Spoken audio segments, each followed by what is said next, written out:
Bien, buenas noches. El neurointervencionismo ha sido una nueva técnica que no es tan joven. Inicia realmente desde los años 30 con el doctor Brooks, que empieza a trabajar en fístulas arteriovenosas y tratar de colocar fragmentos de músculo para tratar de lograr el cierre de estos componentes fistulosos. En los años 70 el neurocirujano, el doctor Sevinenko, un neurocirujano ruso, también tuvo inquietud por formar balones en este tipo de fístulas. Y así muchas lesiones complejas que la única alternativa que tenían era por la vía intraluminal. Y bueno, evidentemente el parteaguas de todo es con el doctor italiano, el neurocirujano Guglielmi, que diseña los dispositivos en espiral o también llamados coils, que vienen a revolucionar totalmente el tratamiento endovascular de las lesiones intracraneales. Y ahora, bueno, pues platicar un poco de lo que hacemos en el Hospital Juárez de México, que es el manejo endovascular de lesiones, complejas, de lesiones vasculares complejas intracraneales. Para esto, bueno, es muy amplio lo que podemos platicar sobre este tipo de lesiones. Tenemos aneurismas, no los mismos aneurismas que siempre vemos. El aneurisma por sí solo ya es muy grave, la ruptura de un aneurisma o la presencia de un aneurisma incidental por el alto riesgo de muerte súbita. Pero no solo eso, las características de cada uno de los aneurismas son diferentes y algunos los hacen más complejos. Igual las malformaciones vasculares, todas este tipo de lesiones son graves, pero hay algunas, las gigantes, que también representan un reto para toda la neurocirugía endovascular a nivel mundial. Las fístulas arteriovenosas siempre han sido un obstáculo para mis colegas, los neurocirujanos vasculares, directamente, sobre todo las fístulas carótido-cavernosas, y hoy en día creo que es una excelente alternativa de tratamiento la colocación de los dispositivos en stent o los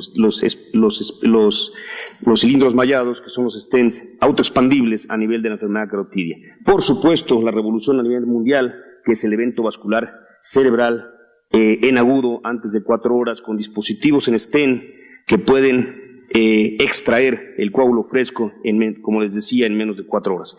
Y la alternativa de embolizar tumores intracraneales para poder lograr la resección con menos morbimortalidad del paciente. Te presentaré rápidamente algunas lesiones complejas que hemos logrado tratar en el Hospital Juárez de México. El reto de la fístula carótido-cavernosa, que no es otra cosa más que un cortocircuito arteria-vena, pero justo en la porción de la carótida interna en el seno cavernoso. Vean ustedes esta representación, como es, ahora lo vemos clínicamente. A veces el paciente solo tiene una hipervascularidad de la esclera o solo está afectado el sexto par. A veces ya vemos una protrusión una protrusión ocular, o incluso por la dinámica de flujo de este tipo de lesiones podemos encontrar un cortocircuito que está repercutiendo a través del seno intercavernoso a ambos ojos. Bien, o incluso puede ser tan severo de alto flujo este cortocircuito arteria-vena a nivel de la carótida interna en el seno cavernoso, que puede ocasionar deterioro neurológico severo en el paciente, como lo estamos viendo. Vean ustedes, en la tomografía podemos incluso diagnosticar con la clínica y la tomografía podemos diagnosticar o darnos un panorama de este tipo de lesiones. Aquí vemos cómo está la vena oftálmica dilatada en el seno cavernoso. Aquí lo confirmamos. Esta es la tomografía, esta es la resonancia magnética, y por supuesto el estándar de oro es la angiografía con sustracción digital, donde vemos el cortocircuito arteria-vena y el robo que se genera distal a donde está el seno cavernoso, y cómo se está arterializando toda la porción de las venas que están en la cercanía del seno cavernoso. A veces es tan complejo poder determinar si se trata de una fístula arteriovenosa o si se trata realmente de una lesión arteria-vena, como ven ustedes aquí. Ahora los equipos como el que tenemos en el Hospital Juárez de México nos permite ampliar la escena de la película para poder determinar, no ver solo esto, sino poder lograr estrictamente dónde está el cortocircuito. Aquí está señalado. Vamos a ver este paciente que tenía ese tipo de lesiones. Vean ustedes cómo está el cortocircuito arteria-vena, que está repercutiendo en la parte distal del flujo sanguíneo. Ahí estamos entrando, en el Hospital Juárez de México hacemos una combinación para reducir costos. Nos está funcionando excelente, ya está descrito en la literatura. Cabe mencionarlo, en donde combinamos la técnica de coils y cemento cohesivo llamado Onyx, Entonces, lo primero que colocamos, siempre protegemos el paso paterno, esta es la carótida, con un balón, insuflamos una vez que hemos colocado el espiral de platino, y una vez que tenemos el espiral dentro y estamos protegiendo la carótida, sobre el mismo microcatéter que llevó el coil o el espiral, pasamos esta marca que se ve, que es el cemento, de manera progresiva, lenta, con la finalidad de que vaya cerrando este tipo de lesión. Vean ustedes, con el balón se logra incluso dar vuelta alrededor de la carótida para lograr precisamente el cierre de este tipo de lesiones. Aquí lo pongo con sustracción y sin sustracción digital para que ustedes lo entiendan. Aquí estaba el balón, retiramos todo y hacemos controles panorámicos para confirmar que no hay ninguna lesión distal y que se ha cerrado por completo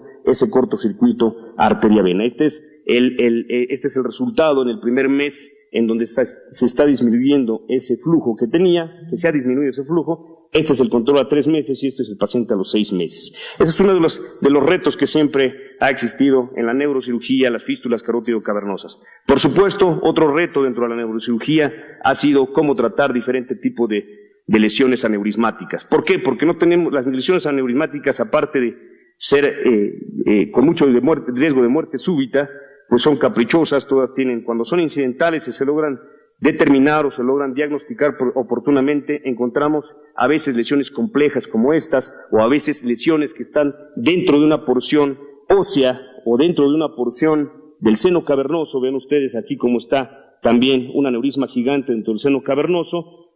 Históricamente, este tipo de alteraciones, este tipo de lesiones, una de las alternativas que nos permitía es la realización de un bypass. Pero también históricamente se sabe, y está bien descrito en la literatura, que en las mejores manos tienen un 50% de mortalidad el bypass en este tipo de lesiones gigantes. ¿Qué hacer con este tipo de lesiones gigantes? Otras más grandes e incluso otras más grandes que están repercutiendo ya en la vida del paciente, no tanto por riesgo de ruptura, sino también por compresión sobre estructuras adyacentes a esta lesión.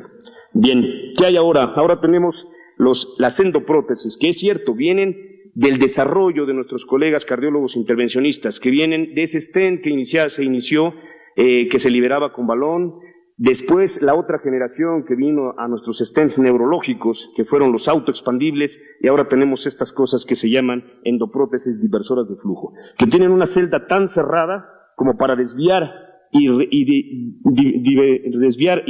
totalmente el flujo e ir trombosando progresivamente esta lesión gigante.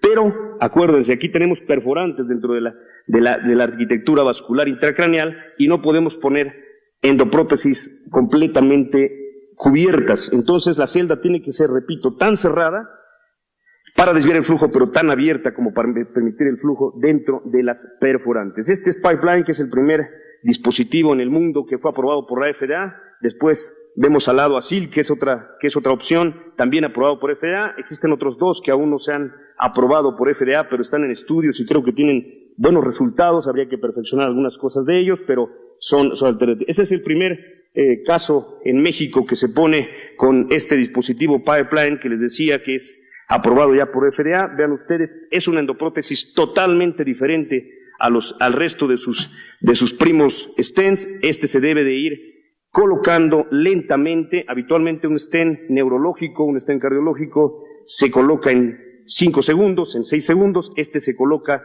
hasta en 3, 4 o hasta 5 minutos. ¿Por qué? Tenemos que venir colocando toda la superficie donde tenemos el aneurisma y el cuello del mismo. Y tenemos que lograr precisamente que la disposición del stent sea en la arquitectura y reconstruir nuevamente el vaso. Vemos ahí cómo ya está iniciando ese fenómeno de trombosis, que es el que buscamos. Aquí está en una fase arterial temprana.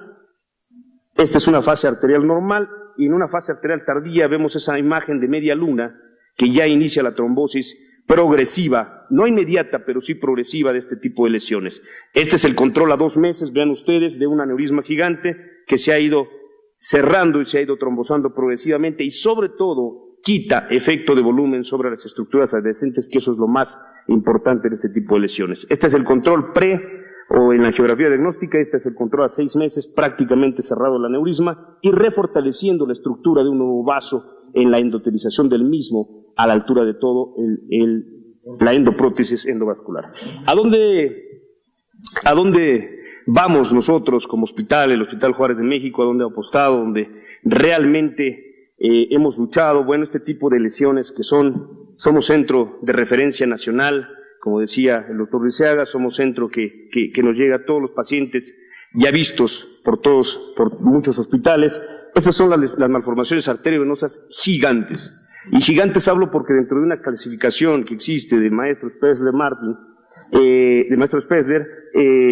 hablan de la clasificación grado 1, 2, 3, 4 y 5, cuando mundialmente esto se conocía irresecable en el grado 4 y por supuesto en el grado 5, que eran un tamaño mayor a 3 centímetros con un drenaje profundo. Hoy en día nosotros, apoyados con la terapia endovascular y la neurocirugía, hemos logrado precisamente desarticular. Vean ustedes, esta es la carótida externa.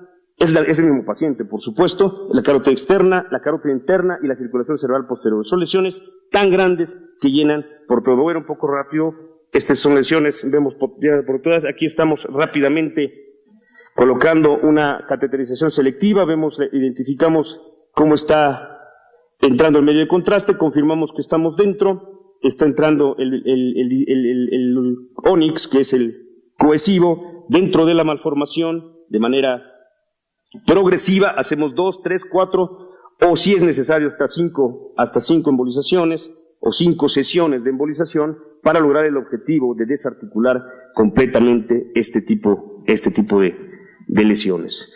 Vamos a ver cómo en la reconstrucción en tercera dimensión, que también es lo que hace nuestro equipo que tenemos en el Hospital Juárez de México, nos permite hacer una planeación quirúrgica más estricta para poder realmente navegar y realmente identificar la posición de la lesión y poder resecarla sin ningún problema. Bien, ahí estamos entrando, vemos el inicio del iceberg, que así le llamamos nosotros, que hemos convertido esa malformación en roca. Vean ustedes en qué queda la malformación gigante después de que se logra colocar este cohesivo o este cemento y logramos el objetivo precisamente de sacar esta lesión. Este es el control inmediato después de la resección en la carótida externa, la carótida interna, la circulación cerebral posterior. Siempre ver todas las circulaciones porque son lesiones que pueden llenar por todos lados. Esta es la paciente inmediatamente en la semana siguiente a la cirugía. Rápidamente, algo solo de lo que es la terapia endovascular y lo que afortunadamente estamos haciendo en el Hospital Juárez de México. Gracias.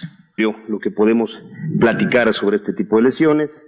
Tenemos aneurismas, no los mismos aneurismas que siempre vemos.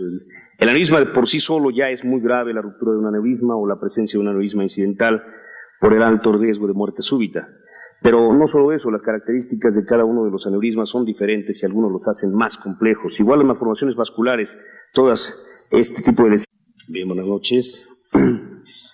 El neurointervencionismo ha sido una nueva técnica que no es tan joven.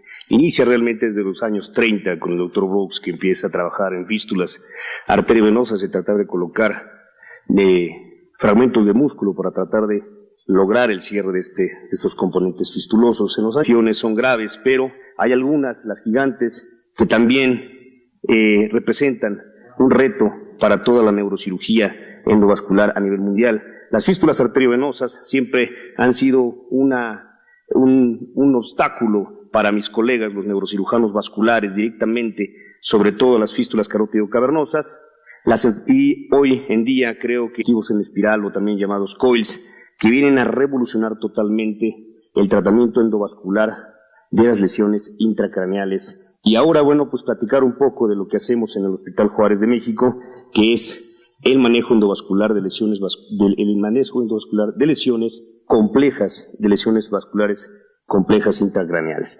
Para esto, bueno, es muy amplio. En los años 70 el neurocirujano, el doctor Sevinenko, un neurocirujano ruso, también tuvo inquietud por formar balones en este tipo de fístulas. Y así muchas lesiones complejas que la única alternativa que tenían era por la vía intraluminal.